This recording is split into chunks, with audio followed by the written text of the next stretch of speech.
चल M1 में जो जो IMP क्वेश्चंस आएंगे एग्जाम में, M1 एंड सेम 70 मार्क्स का जो पेपर होता है उसका पेपर पैटर्न मैं आपको लिखवा के देता हूँ।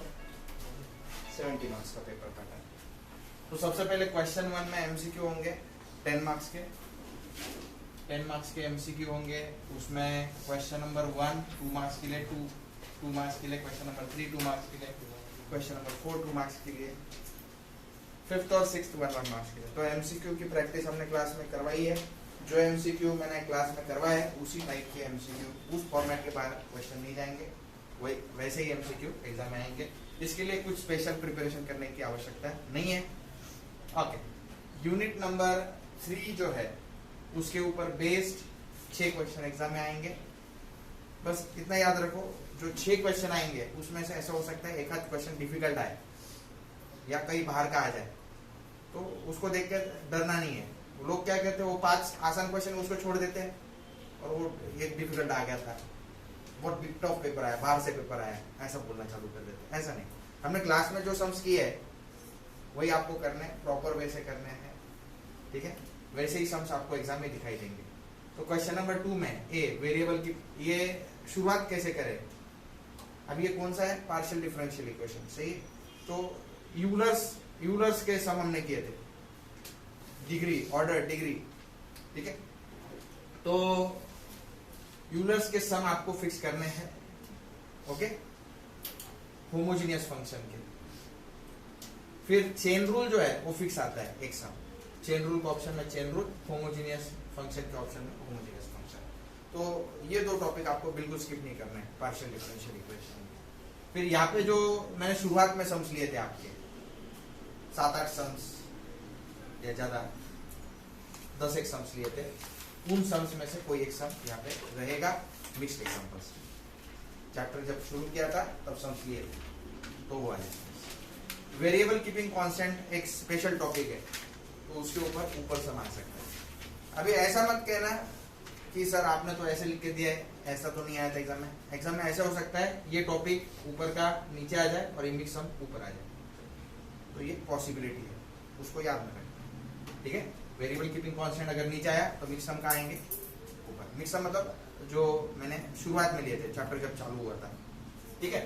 तो आप सबने ये अटेंड किया हुआ है, क्लास में अटेंड किया हुआ है, तो डरो मत। लोग एक दूसरे को फोन करते हैं, पूछते हैं क्या तुमने किया है क्या, फिर वहां से कोई बताता है मैंने पार्शियल डिफरेंशियल ऑप्शन को छोड़ा है, ये इधर खुश हो जाता है, मेरे साथ कोई तो भी है जिसने ऑप्शन में छोड़ा है। तो ऑप्शन में मत छोड़ो, आपने अटेंड किया हुआ है, इसको रिवीजन दो, प्रॉपर रिवीजन दो, प्रॉब्लम आएगा नहीं, ठीक है। एक दूसरे को फोन मत करो, तेरा कितना हुआ है, मेरा इतना हुआ है, बात मत करो ऐसा, उसमें टेंशन डेवलप होता है।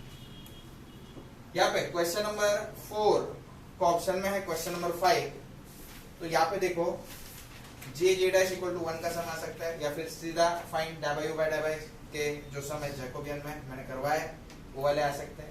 इधर फिक्स एरर अप्रोक्सीमेशन का एक सम रहेगा, मैक्सिमा मिनिमा के जो सम्स मैंने क्लासरूम में कवर किए हैं उसी फॉर्मेट में या वही सम आएंगे। इम्प्लिसिट फंक्शन के भी सम जो क्लास में करवाए वैसे ही आएंगे। फंक्शनल डिपेंडेंट बहुत सारे सम किए, लगभग 13-14 सम फंक्शनल डिपेंडेंट की है, उसके बाद सम जाएगा नहीं। लैग्रेंजेस मेथड वो भी क्लास में हुआ है। तो ये सारे टॉपिक इंपॉर्टेंट है, 5 मार्क्स ईच के टॉपिक्स है। हाँ, अब जो है ऐसा हो सकता है ये टॉपिक शफल हो जाए, मतलब मैक्सिमम मिनिमा नीचे अगर आया तो लैग्रेंजेस मेथड का आएगा, ऊपर आएगा, ऐसा हो सकता है। फंक्शनल डिपेंडेंट ऊपर आया, एरर अप्रोक्सीमेशन नीचे आया, ऐसा पॉसिबिलिटी है, ठीक है। तो आप ऐसा मत सोचो मैं ऊपर के 3 करके जाता हूँ, कहीं ऐसा गड़बड़ हो गया, एरर अप्रोक्सीमेशन नीचे आ गया तो प्रॉब्लम हो जाएगा। तो ये सारे टॉपिक हमने बहुत ही डेप्थ में क्लास में कवर किया है। वो क्लास में किए हुए टॉपिक प्लस प्रीवियस ईयर के 2 क्वेश्चन पेपर, 2 या मैक्सिमम 3 क्वेश्चन पेपर जो परफेक्ट करता है, या सिर्फ क्वेश्चन पेपर भी सॉल्व कर रहा है 3 क्वेश्चन पेपर, तो उसको 70 में से 50 मिनिमम मार्क्स आएंगे। सिर्फ क्वेश्चन पेपर कर रहा है, तो क्लास की नोटबुक कर रहा है तो 70 में से 70 आ सकते हैं। आप मेहनत कैसे कर रहे हो उसके ऊपर डिपेंड करेगा कि आपका स्कोर कितना आता है। Next, find unknown for no solution, unique solution, infinite solution, ऐसा एक सम यहाँ पे आ सकता है 6 में।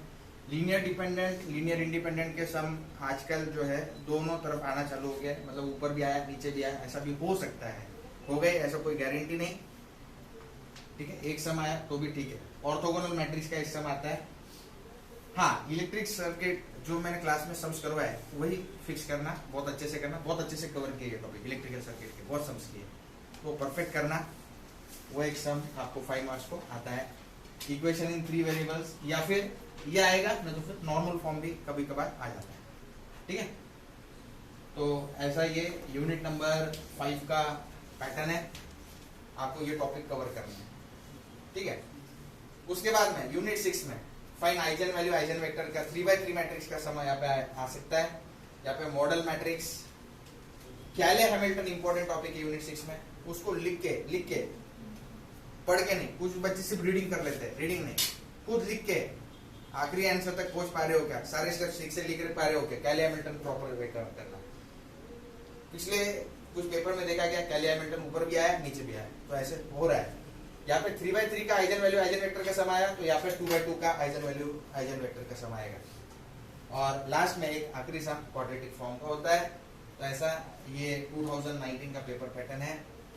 बच्चों थोड़ा विश्वास रखो, पैटर्न जो है, ये सम्स जो है आपको क्वेश्चन पेपर में आपके नोटबुक में जो प्रैक्टिस करवाए वैसे ही सम रहेंगे। हाँ, ऐसा हो सकता है किसी यूनिट में 6 सम है ना, तो 6 में से एक आध सम डिफिकल्ट होता है, बाकी 5 तो आसान रहते ना। आप वो जो आसान है उसके ऊपर ध्यान दो, वो डिफिकल्ट वाला सम देख के ऐसा डिक्लेयर मत कर दो कि पेपर बहुत डिफिकल्ट आया था या बाहर से आया, ऐसा नहीं होगा।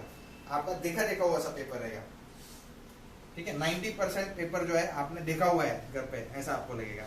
हाँ, ऑफ कोर्स थोड़ा बहुत डिफिकल्ट उनको डालना ही पड़ता है, तो इसमें भी वैसा ही। तो ये पैटर्न है आपका, आपको इस हिसाब से पढ़ाई करना है, ठीक है। अब बहुत कम समय बचा है, मान लो किसी के 2 यूनिट परफेक्ट हो गए, मान लो किसी के, बहुत सारे बच्चों ने पीछे से शुरुआत की पढ़ाई करने की, तो मान लो पीछे के 2 यूनिट हो गए, अब ये करके तो बहुत दिन हो गए, तो बच्चों के मन में ख्याल आता है बीच बीच में कि मैं इसको ऑप्शन में छोड़ देता हूँ, उसको ऑप्शन में छोड़ देता हूँ, तो वो करना बंद करो। आप क्या करो, मान लो यूनिट 3 कर रहे हो, तो यूनिट 3 में आप यूलर्स से चालू कर दो। यूलर्स बहुत आसान टॉपिक है, यूलर से चालू करो, ठीक है। आपका पैटर्न जो है 2019 पैटर्न ऐसे डिजाइन किया गया है कि आपको मैथ्स में स्टेप्स को मार्क्स देते हैं। पहले ऐसा नहीं हुआ करता था, पहले कैसा रहता था, आंसर आया, फाइनल आंसर को मार्क्स आते थे। अभी वैसा नहीं, अभी जो है आप आधा सम सही लिखो, मार्क्स मिल जाएंगे। तो कोशिश करो कि आप पूरा पढ़ाई करो। तो होमोजीनियस पहले निपटा दो, फिर उसके बाद में चेन रूल के सम्स निपटा दो, और फिर वेरिएबल कीपिंग कांस्टेंट के और मिक्स सम्स जो होशियार बच्चे, मेहनती बच्चे वो भी करते हैं, ठीक है। फिर उसके बाद में यहाँ पे एक एक टॉपिक निपटाओ, एरर्स अप्रोक्सीमेशन, मैक्सिमम मिनिमा। ऐसा नहीं चलेगा कि आप 10-15 मिनट सीरियसली बैठे, फिर गप्पे मारने चालू कर दिया, फिर फोन किया किस दोस्त को, उस दोस्त को फोन किया, वैसे पढ़ाई कुछ काम की नहीं। कंटिन्यू 4-5 घंटे बैठोगे, 1 यूनिट हो जाता है, ठीक है। मान लो एरर अप्रोक्सीमेशन 1 घंटे में होना ही चाहिए, हो जाता है। मैक्सिमम मिनिमा जो क्लास में से लिख के होते हैं, लिख के मैं बोल रहा हूँ, पढ़ के नहीं, लिख के प्रैक्टिस हो जाती है 1 घंटे में, एक टॉपिक 1 घंटे में। मैक्सिमम मिनिमा जो क्लास में किए वही सम 1 घंटे में हो जाते हैं। इम्प्लिसिट फंक्शन भी 1 घंटा, फंक्शनल डिपेंडेंट 1 घंटा, लैग्रेंजेस मेथड 1 घंटा।